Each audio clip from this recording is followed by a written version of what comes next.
tuning in to the online broadcast network, AFTERBUZZ TV. Over 20 million weekly downloads from over 200 countries and your #1 source in after-show entertainment.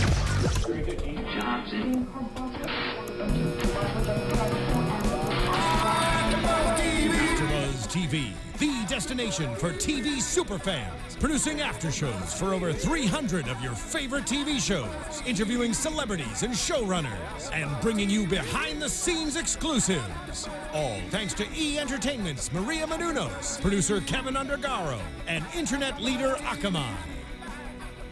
Now, let the buzz begin! There we go.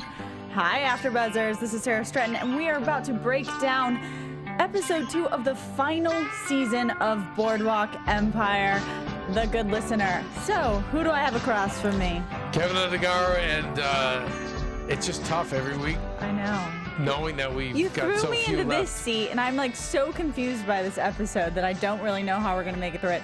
Also, just to shout it out, within the next couple minutes, we've got a special guest coming on, John Ellison Conlee. You guys are going to recognize him. He is playing the Commodore.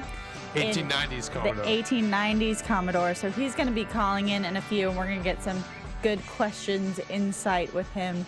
And then, of course, we're going to do your normal breakdown of tonight's episode. So before he gets online, maybe we should talk a little bit about 1890s flashback Nucky time zone. Keven, how are you feeling about this? I always get deeply depressed when we go back to the 1890s. Just because he has such a sad childhood? Yes. And, but I compliment them on making the father multi-layered. Mm-hmm. You know, he's not this, you know, it would be easy to say Irish Catholic, abusive, alcoholic dad. No, mm-hmm. He's not that. He's troubled. Family troubles, you can tell the state of Atlantic City, and I can see the trajectory of that. As opposed to episode 1, I thought episode 1 for the 1890s was very clear at why they were showing us, because it really related to where Nucky has come, like how he's grown and how his childhood affected his business practice, how it affected him as a person. And to me, that really tied in last week. Like, we'd go from 1890 scene to a board meeting, and you could see the direct correlation of that relationship affecting where he was now. This week, not seeing it as much. This week, I like the 1890s stuff. I enjoy it. I think that the storyline going on there is layered, is interesting. It's making me more curious about the Commodore and about his dad rather than about Nucky, though. What makes you curious? Because we're seeing, like, I used to totally dislike the Commodore. And when, like, they were saying, oh, hello, Mr. John. Hello. Welcome to the show. We were just talking about your storyline a little bit. Oh, my goodness. So this is Sara. And then what did you come up with? Well, I was saying that I'm becoming very interested in the Commodore because I was kind of the similar feeling as Nucky's dad, where the original Commodore that we were introduced to, I thought was just a bad guy. And he's getting layers right now, and it's becoming very interesting, but I'm wondering how it's going to tie in more to this season.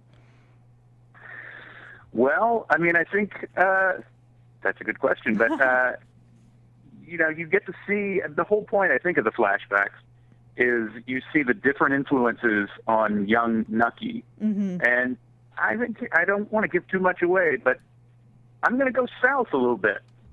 I'm going to be less of a good guy as the season progresses, I think. Oh. Okay.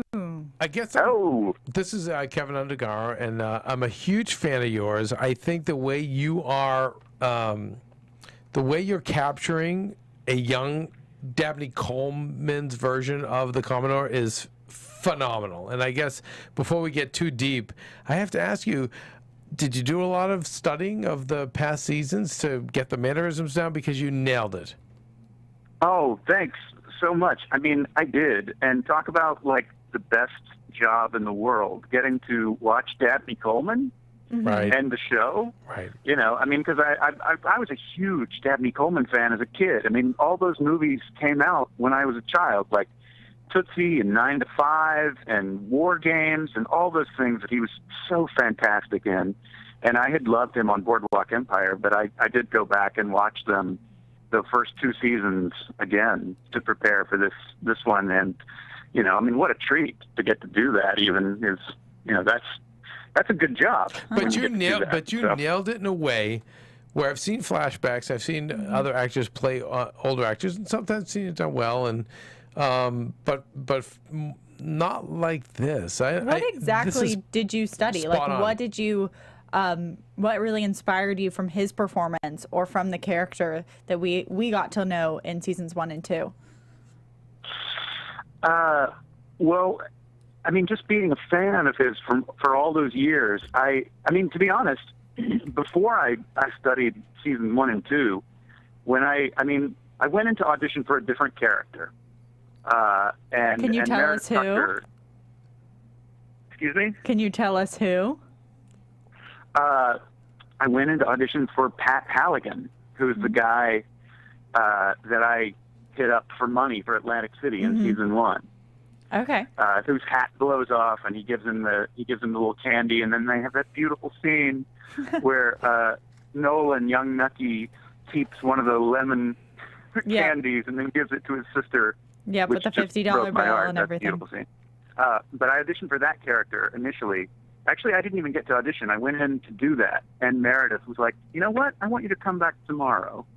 And I had a mustache, and she was like, "I feel like I haven't thought this about you before, but I feel like you remind me a little bit of like a Dabney Coleman thing. Can you do that?" And I was like, "You kidding? That guy's emblazoned in my memory forever because of all of these performances that I loved." And so I went home and I'd watched Tootsie that night.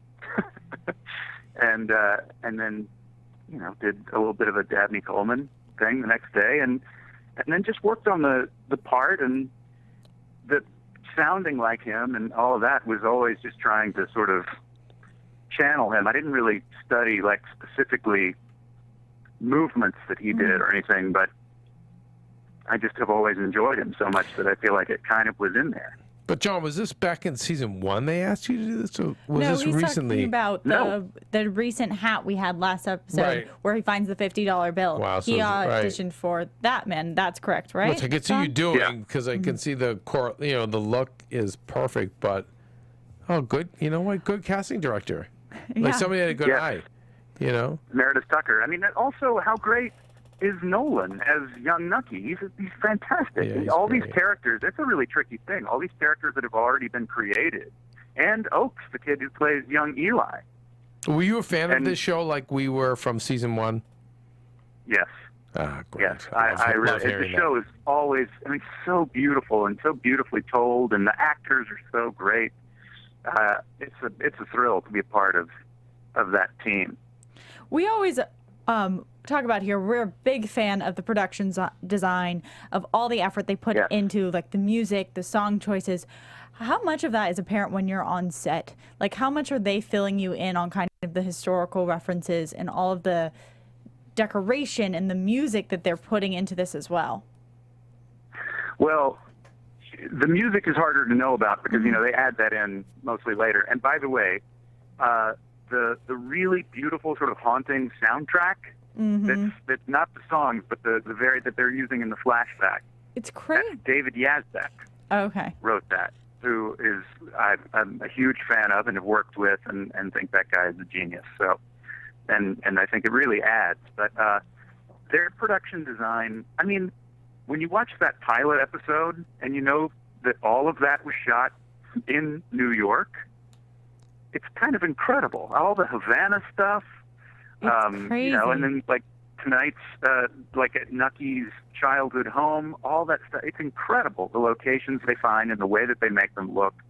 The costumes, John Dunn, Emmy nominated again this year. And they put so much into all of that. And that attention to detail, everyone is aware of that on set because we're all wearing these extraordinary clothes and in these locations that, it might not look great off camera, but everything that is on camera looks extraordinary. That's a crazy thing. You're sitting in a room that's not made up and covered in a tarp and whatever, and then you walk around the corner where it's about to be filmed, and it looks like you're in, 1884 or 1897 or So 1931. you're not working with CGI. I mean, like an incredible amount of CGI. I mean, we have it on the show, but you're able to come onto a set that really paints that picture. Yeah, I mean, there are things that you know are going to be CGI'd in later, but they do such a great job of creating the atmosphere that you don't have to do much of that. You know, there's like I had to pretend that there was ocean below me at one point when there was sand, but that's not a huge. You know, they've also already built in all of these incredible. I mean, the extras. There are hundreds of extras in some of these scenes, and they're all just impeccably dressed, and it's really their attention to detail is pretty incredible. So, were you on a set, or were you at a practical location?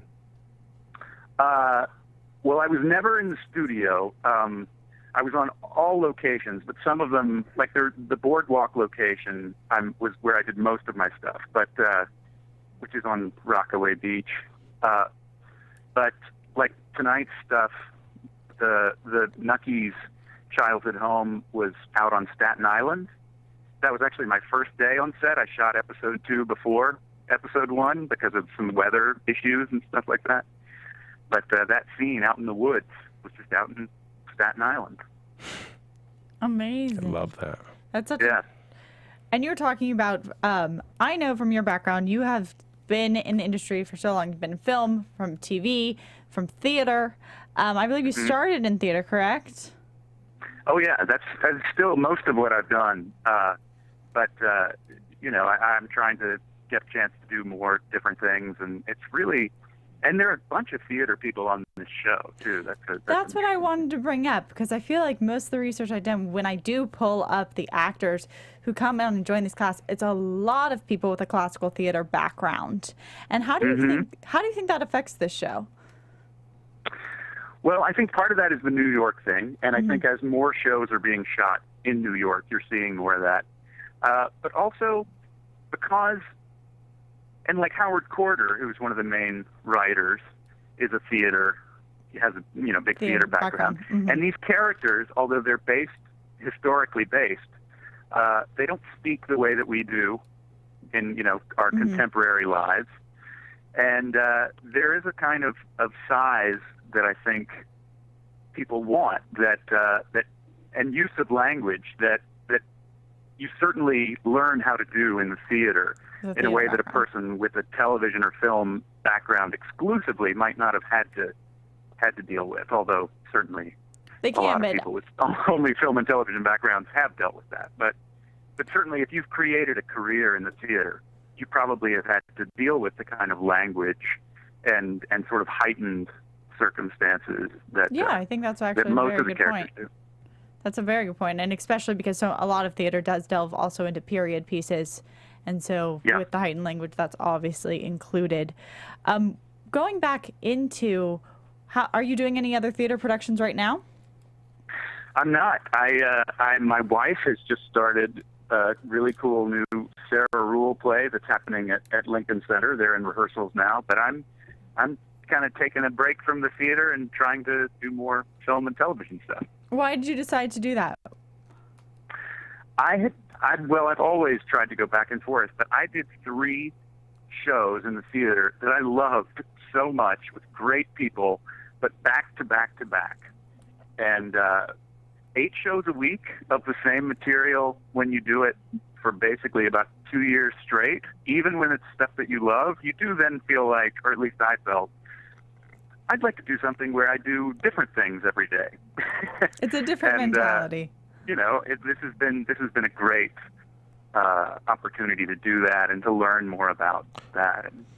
How is it coming on to? Did you find a difference in the set or a difference with the writers that they had to have such a huge jump in time for the overall series? Did that come up in conversations, or did you notice that there was storylines that they were having to compact or shorten? Because as an audience, we're watching it, and now everything's moving so quickly because it did become the final season. Was that something that was talked about on set? It wasn't talked about on set, but I think everyone knew that they posed themselves some really big challenges this season. going back in time for the first time, jumping ahead so many years, having to wrap everything up, and doing, the different time periods. I mean, there were days that we were shooting two different episodes the same day with two different time periods, and that's a lot to juggle. But I think, and Tim Van Patten was talking about this one time, where he was just saying, and Terry Winter was talking about it too. They felt like, because we're going to end this, let's sort of take the biggest swing we can. We're going to try and really wrap it up the right way by sort of not doing any of the safe choices, but trying to comprehensively tell this as well as we can. And then the choice to do it in 8 episodes is another thing. It's like, yeah. By the way, John, like challenge level, but I think they're up for it. I can't wait. We ran so much about it because we're just blown away that we have to wrap this up in 8 weeks. But I want to ask you about working with Terrence and Tim. For us, watching Tim's work, seeing his work in the past with The Sopranos, and seeing what he does here, I'd like to ask you what it's like to, as an experienced actor, what it's like to work with him as a director and the difference. And then we should talk about Terrence Winter. But I always know when I see Tim's name credited on an episode, I'm always like, okay, we're good. We're going to see something very special. But can you speak to working with him? Well, Tim directed 2 of the episodes this season. He directed the first and the last. And tonight's director, Alan Coulter, I also think is an extraordinary director. He directed this episode 2 and 7 as well. But all of the directors are wonderful. I mean, obviously you don't get to do that. Exactly. You have to be on this show. We haven't seen a bad episode. We're blown away continually every week. It's just the reason I just know with Tim, because he took over after Scorsese did the first one, and we just know his work from the past. So that's why I asked him, like, there's got to be something really special about this guy. Well, absolutely. His attention to detail, I mean, is extraordinary. And he took longer to shoot episode 1 and episode 8 than I think, and I wasn't around, obviously, for all of it, since I'm only in the past storyline. But I think more time was spent on those episodes.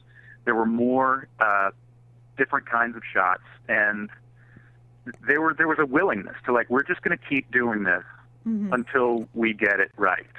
That doesn't always happen on a TV set, and I feel like that actually happened throughout this season. But other sets that I've worked on have had a more, like, well, we just have to move on because we got to get it done. Make our day. Get it in the can. We got to make our day. Right.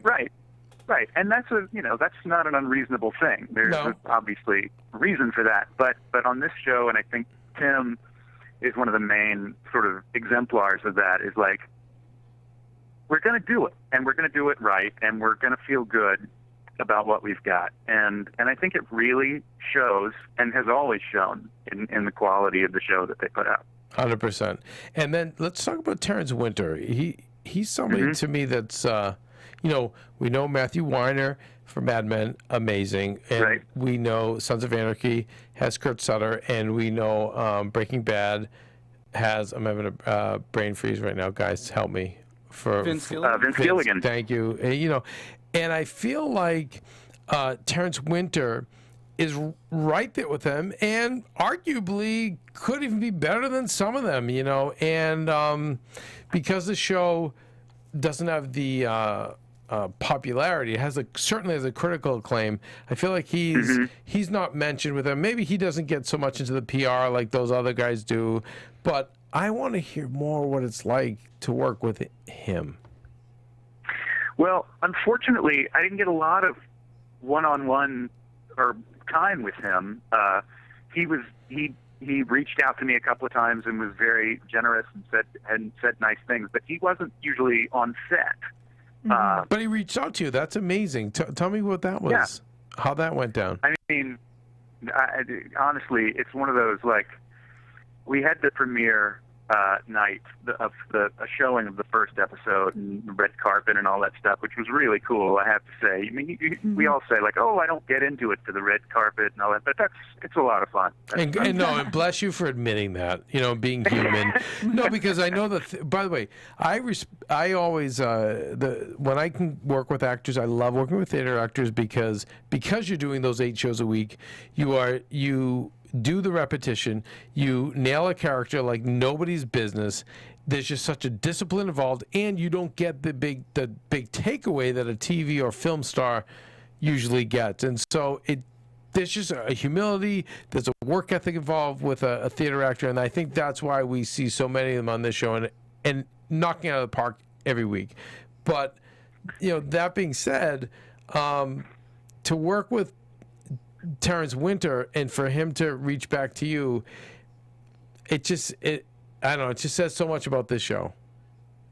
Well, and about the whole organization, and right. And that's, I think, one of the things that you learn as you exist in this business is good companies are built because the people at the top are, like, if they're great people at the top, then everybody below them steps up and is on their best behavior, and I feel like this is one of those companies where you feel appreciated and lucky to be there, and like we're all doing the good work, and so I really value all of that. It was a really great place to work. I'm sorry that it's over, but we're all sorry that it's coming to an end. Yeah. Trust me, like all the fans here, we have such a love for this show and for everyone they bring on, including yourself, because it does. There's thanks. so much time, and every scene, as you point out, every moment is given the ability to be made right and well. And that's what it is. It's attention to detail just over and over again, from the casting to the scripts to every set,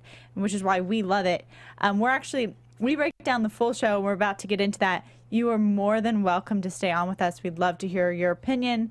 If you've watched this week's episode, we just break it down, talk about everyone's storyline. We'd love to have you stay on the line if you have time. If not, I have like 2 more questions and we can let you go. I think I could stay on. How long are you? We talk for we talk for a while. We'll probably talk. But you know what? Feel free to hang up whenever we'll carry you from there. But okay. it would be fun to have you chime in. I'll stick around, and then maybe at some point you'll be like, "Hey, what happened to John?" And we'll be like, "John." And we roll. That's what we do. We roll. Yeah, we just chat about it. We talk about everything we saw this week. And before we get into that, I do want to ask you, because you're a fan of this show, which storylines were you most excited for this season, or do you have any favorite characters or moments from the previous seasons that you've watched? I mean, truthfully, of course I'm excited for my own stuff because I want to see, how did it turn out? But I'm in a way I'm least excited about it because that's the only part that I know. I only got my scenes. So as a fan, I'm like, I need to, what happened with Chalky? What's going to happen with, like Kelly McDonald? Like all of these stories are so, I want to know, because especially knowing that it has to wrap up this year. And Eli and Nucky and everybody. I was glad we got to see Eli tonight because I've been like wondering, what's going to happen with him and Van Alden. Exactly. I think this week, this week in particular, we got a lot of names, a lot of new scenarios, just kind of thrown at us.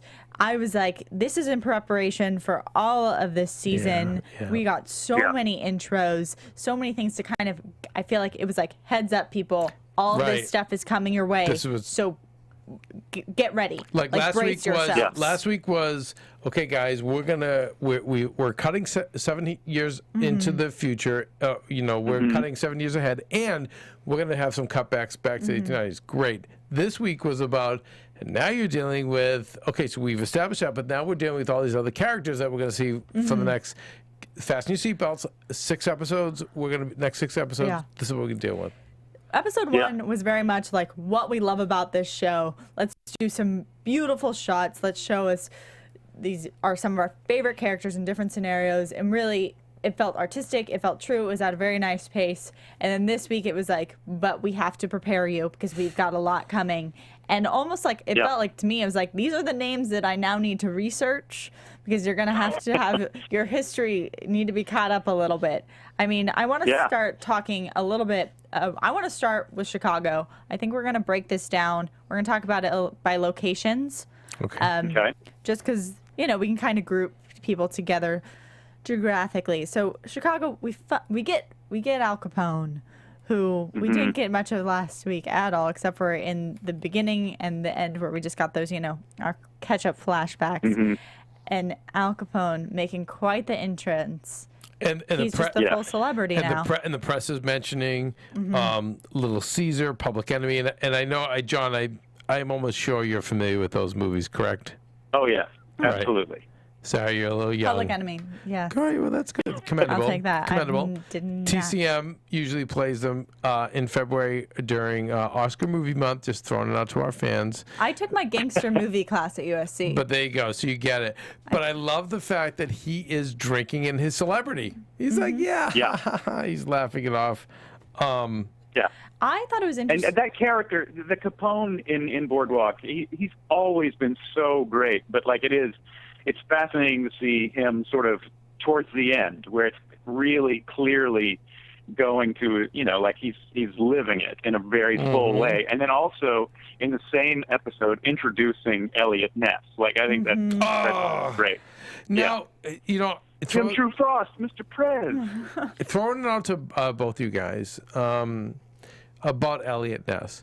Now, we have all been reared to know in folklore that Elliot Ness is the one who brings out Capone. However, many historians believe that it really didn't go down that way. That years after Capone was busted, Hollywood producers wanted to create The Untouchables, and they knew a little bit about Elliot Ness, and they decided to make him the name and build it up. Built up, exactly, was what I was So, John, have you heard that as well? Yes, absolutely. And I honestly don't know what the truth of that is. I don't either. I'm a historian. None of us know. So now it comes down to what we think they're going to make the truth of it as. Because the show seems like it's been so accurate, I was blown away that they went there. That they were like, boom, here's Elliot Ness. So I'm just saying, like, it was interesting that they took that stand. And because they're so accurate, I'm thinking they're going to try and find somewhere in the middle ground of what to show that he wasn't the one who put the nail in the coffin. Exactly. I think they're going to try and kind of make sense of what folklore says, what history, like, they're going to try and weave a story that's true. I mean, I've always trusted these guys. Like, I'm so in for the ride, John. As you know, I'm like, I drink all the Kool-Aid. Like, these guys, they've done such a great job weaving this all together. But I was taken back when I saw that. But one of the great things this show, I think, has always done is use the mythology that exists about these gangsters in this world and play into it, but also undercut it. Yes. Exactly. Like, I feel like there's a chance that they'll build into the whole, and I don't know what they're going to do, but build into the whole Capone versus Elliot Ness story, but then also find a way to show, you know, that it's kind of bullshit. I don't know if I'm allowed to say that. But You're allowed to say that. You are. New media, baby. We're talking about Boardwalk. We can go that way. No worries. Yeah. But we see Capone, and then on top of this, with Elliot Ness, let's talk about all the other storylines that are now tied to Chicago. Bringing back Eli, who we haven't seen, who's now a drunken Eli, right? A fallen apart Eli. Right. An Eli who I really don't know where he's grounded at all. He's been connected to Van Alden, I guess, for all this time, and he still has some sort of power, but no one acknowledges him anymore. But you know what it seems like to me, if I may theorize? Go right ahead. This was a guy who was super close to his kids and his wife, and he's 6 years removed, and this is how he's dealt with it. But meanwhile, his son is like trying to take over the world. Oh my God, that's right. Yeah. A whole nother layer. Do you agree? It doesn't seem. Don't you think? Isn't that plausible that he's away from his family, and we know he family was everything to him, everything. And now he's been asked like 6 years ago to Chicago, do business out there, and this isn't the information age they're in, not the information age we're in today, where it's no big deal to be a few hours away in Chicago. No, back then it's like he's been 6 years away from his family. Yeah. He's been banished from his family. So you can see where he would sedate himself and just turn into alcohol. He's not able to Skype with his kid. Thank you. Exactly. Yeah. This is true, but his whole life is falling apart, even though he's still tied in to bootlegging. Well, no, but it's falling apart, Sarah, because he's not. His family is the most important thing to Eli, and it's been removed. He's a family man. Do you think he can get it back? Oh, I don't know. It's hard to say, but just know that 6 years in the life of a child is an eternity. So an 8-year-old now is 14, or a 10-year-old is 16, and so on. So I mean, Willie is a whole other subject. We're gonna have to get into Willie separately. But we know he had all those kids. Beside Willie was the oldest, and we had the mother. I mean, his wife. So he's been away. So you can see where I think that that's most important to him, where that would just get to him. Well, what we had, calling back to last season, where we're talking about the whole plot line of there was kind of the father battle between Eli and Nucky over Willie. Right. And that played out with now Eli being gone. Can we assume, based off of Nucky's conversation with Willie, that he did step up into that role? He did, for the past 6 years, kind of try and father Willie. I think nobody won that war. You think that... No, nobody won that war, which would depress Eli. Willie's clearly gone off on his own, but he's also gone so rogue that we know, and I don't know if this screws up your topic board, but we see where he's... Screwing up my topics, Okay, Kevin. but we see where he's not 100% loyal to What Nucky. we know about Willie is that he is somehow operating his own game. Yes. Because he's not telling the complete truth to Nucky. He's not telling the complete truth to the authorities. To the authorities. Right. He's operating in his own mindset, which he's obviously created based on the fact that he's had this fallen apart family, but been intersected with the law, with the police, with bootlegging. He has this outside perspective where he's kind of removed himself and been able to watch everything. And now he gets to stand his own ground, make his own choices on how he wants to live in this world. But we, as the audience, I still don't know where that is. Right. But in many ways, I feel like that's like Nucky. That's like a Nucky play, which is using sort of like, I'm a gangster, but also I take care of people. It's hard to define who I am. Like, it seems like he may have learned that way of operating with the world. True. And furthermore, opportunistic, where he's not fully aligning himself with one side or the other. He's... Well, we did get the line, I believe it was last week, where it was like, you have to have a way out. And he is in a powerful position, Willie is, where he does have different ways out, because he still has allegiances with other people. Versus when you lose that allegiance, like we look at other characters, bringing it back to Chicago, or no, that would be New York. I was going to bring up Tonino, who lost his allegiance and was searching for some sort of way out, and that just ends up with his downfall. Because how I look at it is Willie was the factor who played that right. He's playing people on both sides and keeping all of the information to himself. Versus if you have a character like Tonino, who's trying to play multiple sides, giving information to anyone and is not containing anything for himself, you're going to end up dead. Not going to work out well. Exactly. And we can do you want to dive more into Lansky, Meyer, Tonino? Can of worms, but open it up. We have to, because this episode was a can of worms. Yes. That's literally names everywhere. And a lot of reveals. I felt like this episode really could have been one that was divided a little bit into two, because we were getting questions set up in the beginning, whether that was Lansky and Meyer being in allegiance, and we were getting the resolve of that by the end.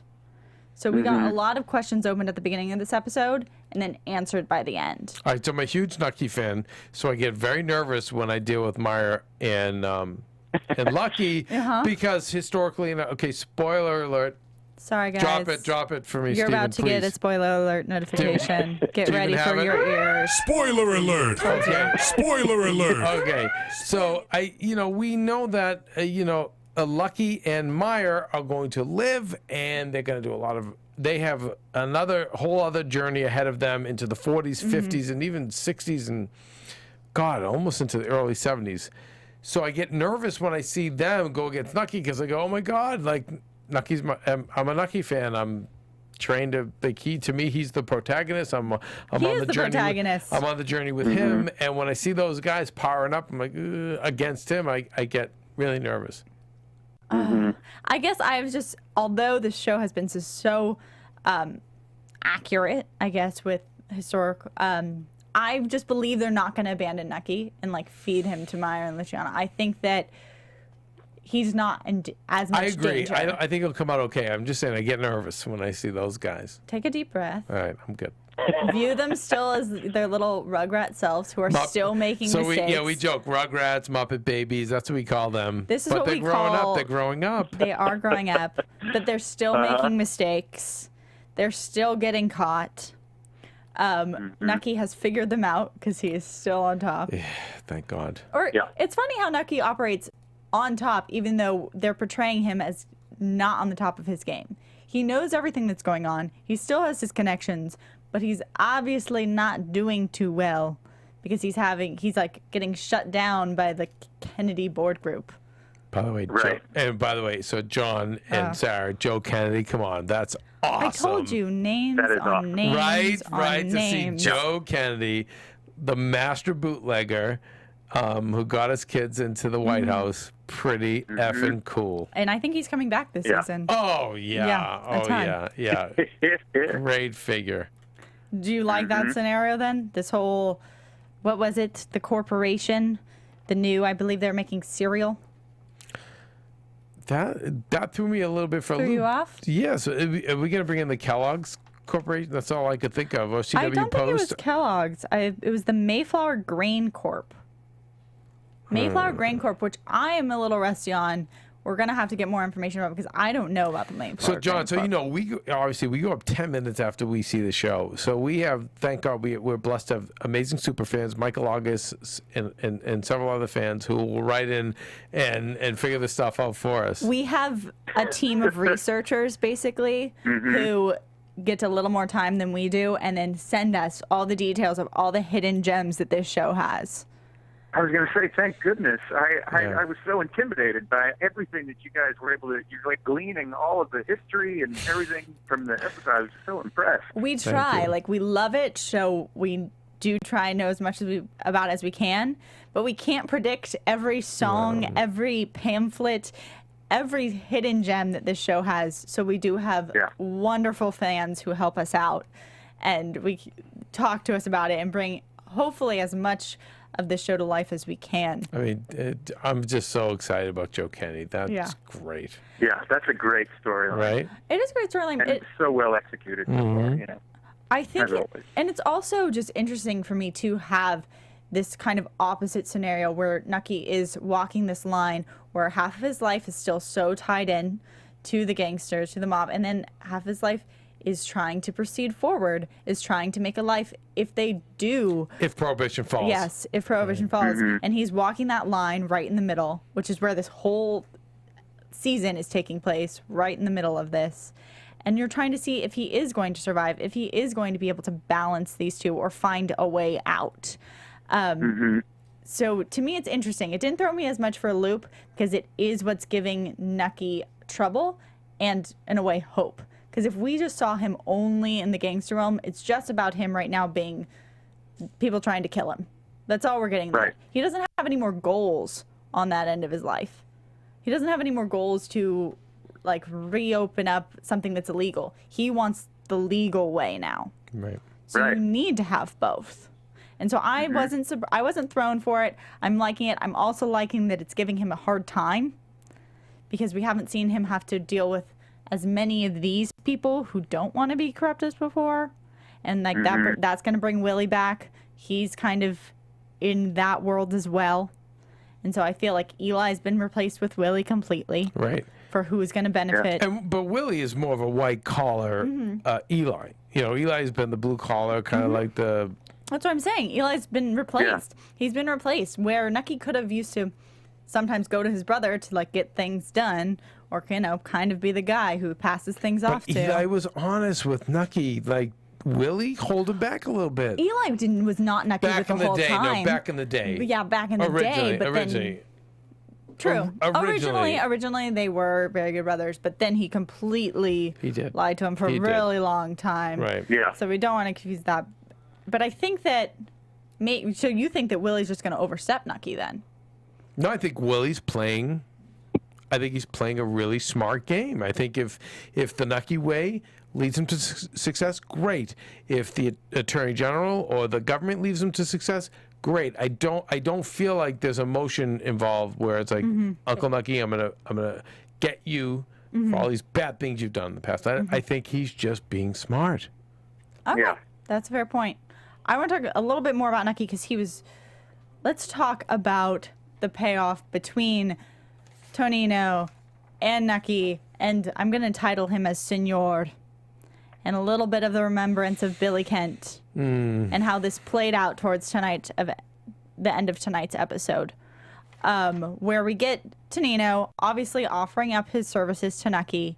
He's this he's a large lost lamb who has backed himself into a corner because he's changed allegiances so many times. Right. And Nucky... what I took it as, Nucky went with his heart, not with his business prowess, went with his heart because there was some tie-in to Billy Kent's murder or killing. I guess she wasn't murdered. It was an explosion.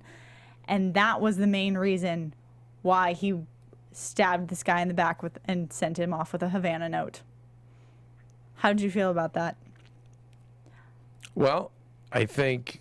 it's clear that's why he did it. The filmmaker shows so many flashbacks that it was, okay, this is what's on his mind. It's not a business decision. It's this guy hurt the one person I loved, and he had to pay the price. And he paid the price. And, I mean, at least Nucky did get some information out of him. Got what he needed. Yeah, he got needed. Now he holds the key. He can totally expose Meyer and Lucky for what they are to Maranzano if he wants, but he doesn't have an allegiance with Maranzano. I get fearful because again, spoiler alert, I know where those guys end up, so it's scary. I don't know where Maranzano ends up. No, I don't. So, and you don't either. So we can make some. No one knows about that yet. And right now, Nucky's the holder of the information. And who are his allies? Okay, really quick, and I guess this is probably a Mike August or some of our other fans. Are you going to ask me trivia that I don't know off the top of my head? No, you won't, but you know what? I bet you John will. Oh, John, now you're being put on the spot. Okay, so... Good luck. But interesting comparison to Marcus Aurelius from Old Rome. Which we also got last week. And the counter of more like Ben Franklin. Yes. I thought that was pretty cool. I thought it was cool because...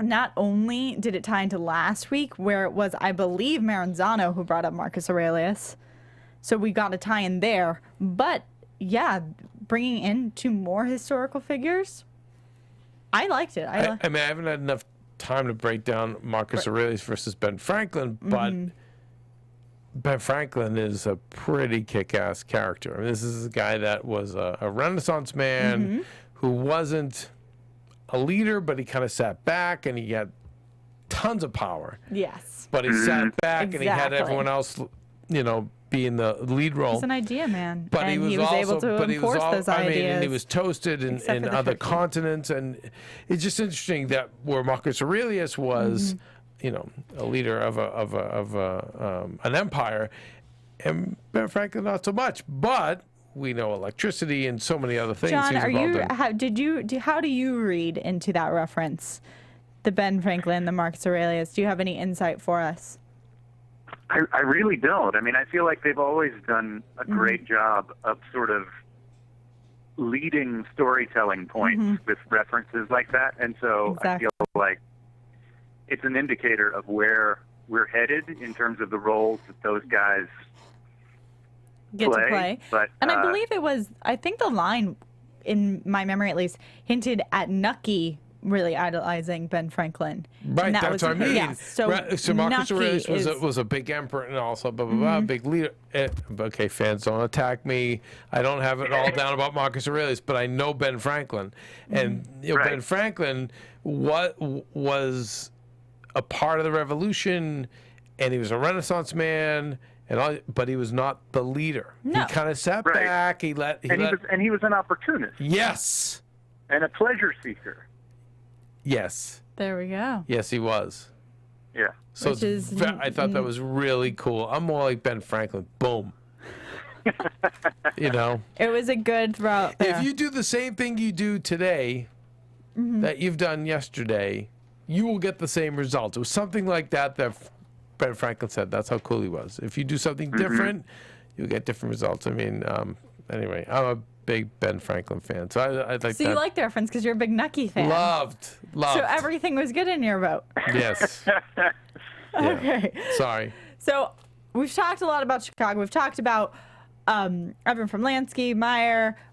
Do we want to dive more into Van Helsing Mueller, or do we want to go on to Jillian? You have to talk about just briefly about Eli and their money drops. You just know Van Alden. Van Alden is he's getting ready to go. Yeah. I mean, getting ready to go, Yes. like to just kick some ass. I mean, you've got Eli and Van Alden in this partnership. To me, is very interesting because they're both being positioned as they're not at the top of their game. Eli, drunk, torn apart in a family. Van Alden seems to despise his wife instead of love her, and seems kind of fed up on a few things. Well, no, that's a great character arc with the wife who went from this lovey-dovey and was great gangster in the background, making the moves for him, supportive wife, being his number one, to now she's smoking cigarettes. And he's like, that's not ladylike. You see, she's over it. Yeah. Right? Yep. Yeah. And eventually. And he's about to explode. You just feel that. Exactly. My boy, yeah. You see it in every scene. I was just getting scared in the elevator scene alone. Right. Where like every floor there was that weird sound effect where I was like, he's going to shoot everyone. You want to be alone with he's him, going to shoot everyone in 2 seconds. Right. And I feel like it's just building up in the next. We know we have episodes. 2 children now. You know, we had 2 children. Now they're grown a bit. But it's just tension. His storyline's just straight tension. Will he snap on her eventually, you think, Sarah? I think that she has tension of her own, and she's like a pressure point for him. But she's also been in control. Yeah. I don't think he's going to turn on her. Okay. I think that today when we heard that sometimes it's easier to despise than to love, I think he's going to learn to love, and it's going to work out better. Something along those lines. I also really like her. John, so you know, Sarah's highly educated from USC, so I always yield. I also make predictions like that you. are no way correct. Yeah, but I yield. I try. I yield. I just like imagine where I want the season to go, and I put it out there so that it will give the energy to go my way. That's how my predictions function. But I do want exactly right. Put it out into the universe. But we do need to talk a little bit about the fact that they stole money from another one of Al Capone's. Yeah. And it just gets put in this pile without even a nod. Nothing, because Al's so on top of the world. That he doesn't He's like, yeah, whatever. It doesn't care. It's only a problem if it's not there. Right. It doesn't really matter how great you do. It's not about the good. It's just if it's not there, then you're killed. That's my impression. But I don't think that's the end of that storyline either, because you can't just leave it like that. You can't leave it with people murdered in the street and never acknowledge it again. And we did have a guy get away. Right. So those are things to note. I think from that, we're supposed to get Al Capone has enough money to not notice $20,000. It's enough. It's chump change now. It used to be the most important thing, and now chump change is more important about the 2-inch cuffs or whatever it was. And then we're also going to get the tensions building. Now can we go on to one of my favorite characters, Jillian? Yes. You and a lot of other females. Jillian is crazy. And I still can't figure out if she's broken through the crazy. Did you hear a beep too? I feel no. Oh. I think that old ears don't hear those things. Yeah, maybe. I think she has absolutely broken through the crazy. She's she's settled down and she's got it all under control. I think all the other people there are crazy and she's letting the girls do their thing. But no, I think she's razor focused, and I think she played the poor old me, I'm just a poor female victim card, played that card hard enough in court that enabled her to be criminally insane or mental illness, and therefore we can't really convict her. And so she's with all these other people, and then once you give her that much space, she's able to get back to work. So it's like she's working the... See, I completely disagree. Really? I will agree. I will agree. All right, so I yield. I will See, I back totally. right I will down. totally agree that Jillian knows how to work it. That's what she's given us season Okay. after season, And now we get to see her work it in kind of a female scenario, And? which is great. But that Where's the very trap door? end, where Trap she's door opening? holding the papers and she's talking to the pen, and we get a little bit of a rambling monologue with a crazy What look did in she her say? eye. Yeah, I can't quote you word for word. Right. But the woman basically says, "Don't write any crazy letters to the president." And she goes, "I just need to get my thoughts down," or something. I think she's talking rhetorically. I don't know. I think that that's telling us that there is going to be some sort of crazy letter. It's not going to the president, but you're not bringing Jillian into the picture to have Jillian release her thoughts. You're having No, Jillian but in the picture to get something moving. But you don't think she knows that to get something moving? You think she wants to spend the next 60 years in a mental asylum? I think she's probably fixated on something. I don't know what it is. I don't know what her agenda is. But Jillian always has a focus. Whether it's like she needs money, But it's whether a it's crazy or not focus, she or needs it's a Jimmy, or whether Right. it's a crazy focus. So it's not a focus on get me out of here. I don't know.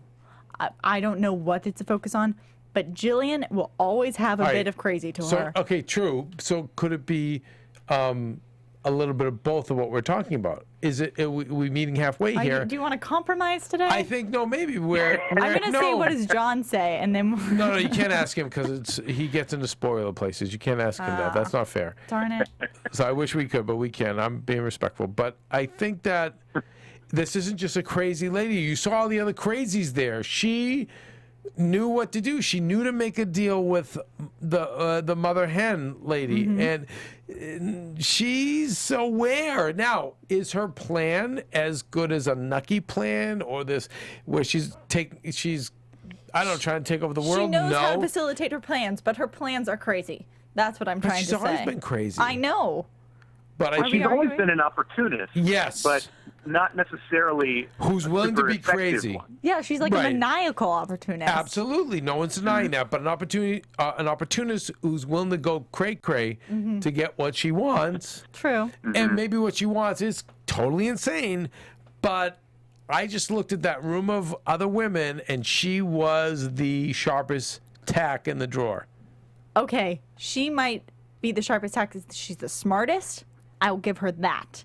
And she I was won't more give sane her- than those other women. Those other women were They're just way insane more in a crazy. different way. They're insane in a different way. She's still just as insane. All right, let's move It's on. like, this is what I'm going Move to on, say. It's 'cause like John can't it's get like, involved. We're annoying him. I'm sorry, He's John. already he's bored wherever he is. We sorry. don't want to bore him.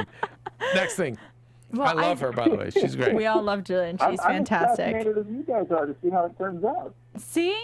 All right. She's someone that I'm excited they brought back. We are going to go into a little bit of a prediction section. Wait, John, I wait. can't. We covered everything? We covered. I mean, there's a lot to cover. what else? New York? Are we good? We talked about New York. I'm sure the fans will let us know what we've missed because we ran through this episode, and so they're going to have No, to. we're good. You're right. We're good. And there was so much. Yeah, in this exactly. episode. I mean, But they communicate with us. So, guys, if you're listening, comment. Tell And us what we HBO, missed. F you for only giving us 6 more seasons. I'm sorry, Sarah. I'm sorry. And we got a lot Don't of. say that to no, HBO. I love HBO. No, they're great to us at AfterBuzz. But a lot of people wrote us from on YouTube and on iTunes saying, "Why can't we go to Netflix?" And you know what? I agree. Why, by the way, just throwing it out there, Netflix is already kicking ass. Okay, Yes. they've got Orange is the New Black. They're winning tons of awards and Emmys and whatever. But for a Hulu, an Amazon, a Crackle, all these other platforms, here's what I'm saying: go for it. Grab this thing. Take this show. Write a check, take it, and you know what? You'll be right in the game. You'll be as right a fan, in the game I with the totally bigs. agree with you. Just As saying. a fan, I totally agree with you because we want to see more. Right. Obviously. Just saying. You'll But be in the bigs. I have no power Write the check. in this world. Write the check. Take all the money. Write the check on this, and you're in the game. You're right there with the bigs. Perfect. Honestly, if you were a business person, just asking Sarah and John. Sarah and John. John, get ready. Both of you are artists. Both of you are trained in your craft. But I'm gonna just ask you, if you were one of HBO, creme de la creme, Showtime, fine, and obviously the networks. But if you were a smaller platform, and not Netflix, Netflix has made its mark. But remember, Ted Sarandos at Netflix, he threw his long bomb with Orange is the New Black, and with the other shows he's done. What am I missing? There's one other huge one. I mean, House of Lies. Right. Okay. So you're one of these other venues. You've got a ton of hedge fund money. Yep.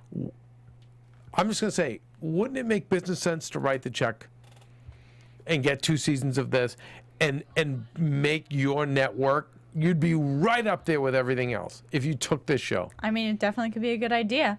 John, what do you think?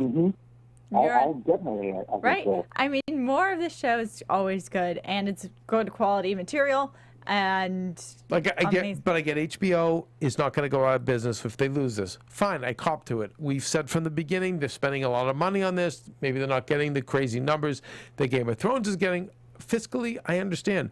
But if you're another platform, jump on it. right? Because you immediately you're right there. You're right behind an HBO, a Showtime. Just you might not take this show and take down HBO, but you know what?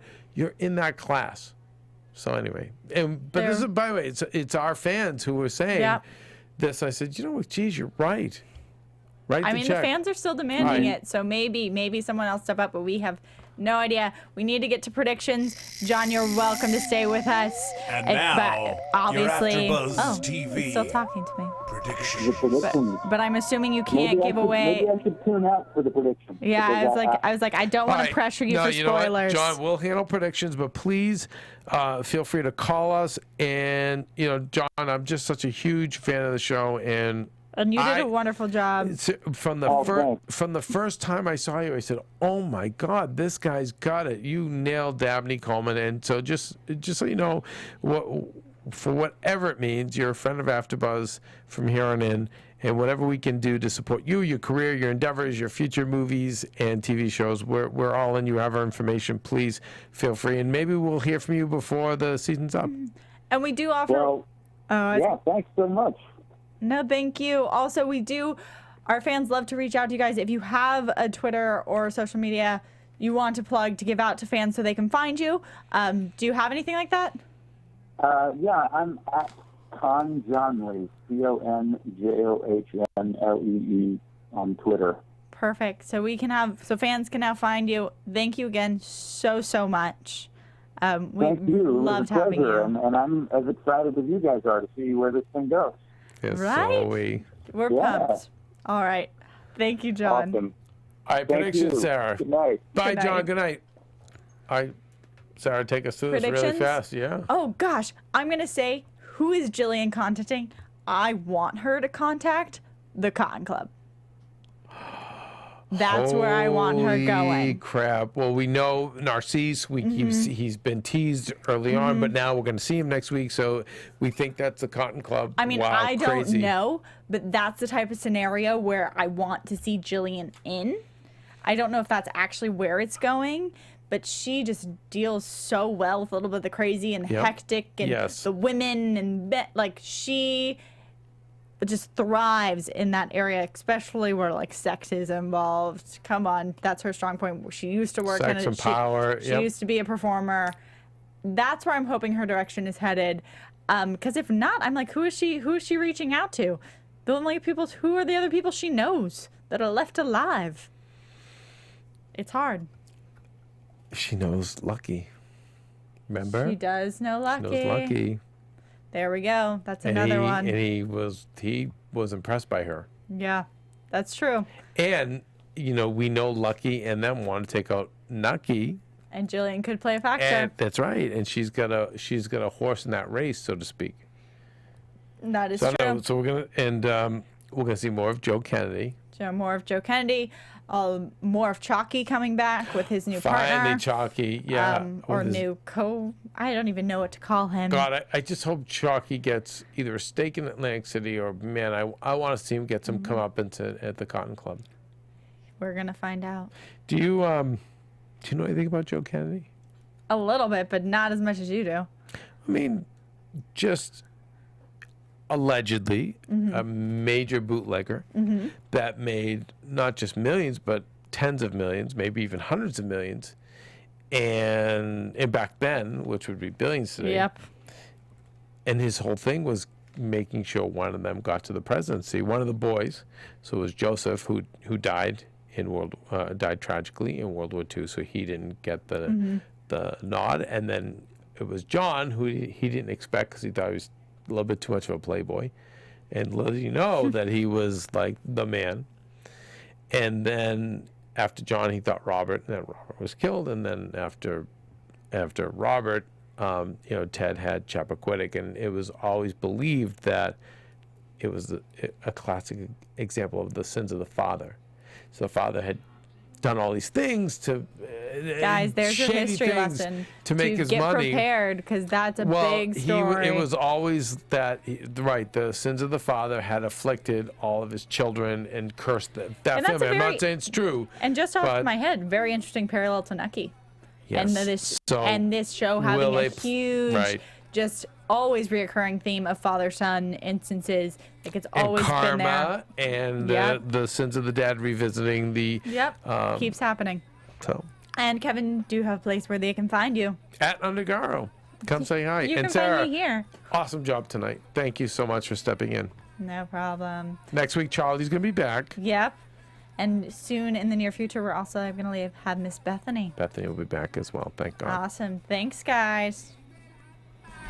From executive producers Maria Menounos, Keven Undergaro, Phil Svitek, and the entire AfterBuzz TV staff, we would like to thank you for listening to the AfterBuzz TV network. To watch or listen to other after shows and post comments or questions, be sure to visit AfterBuzzTV.com. I'm Sir Richard Wentworth, and this has been a presentation of AfterBuzz TV. Buzz you later. The views expressed herein are those of the hosts only and do not necessarily reflect the views of AfterBuzz TV or its owners or principals.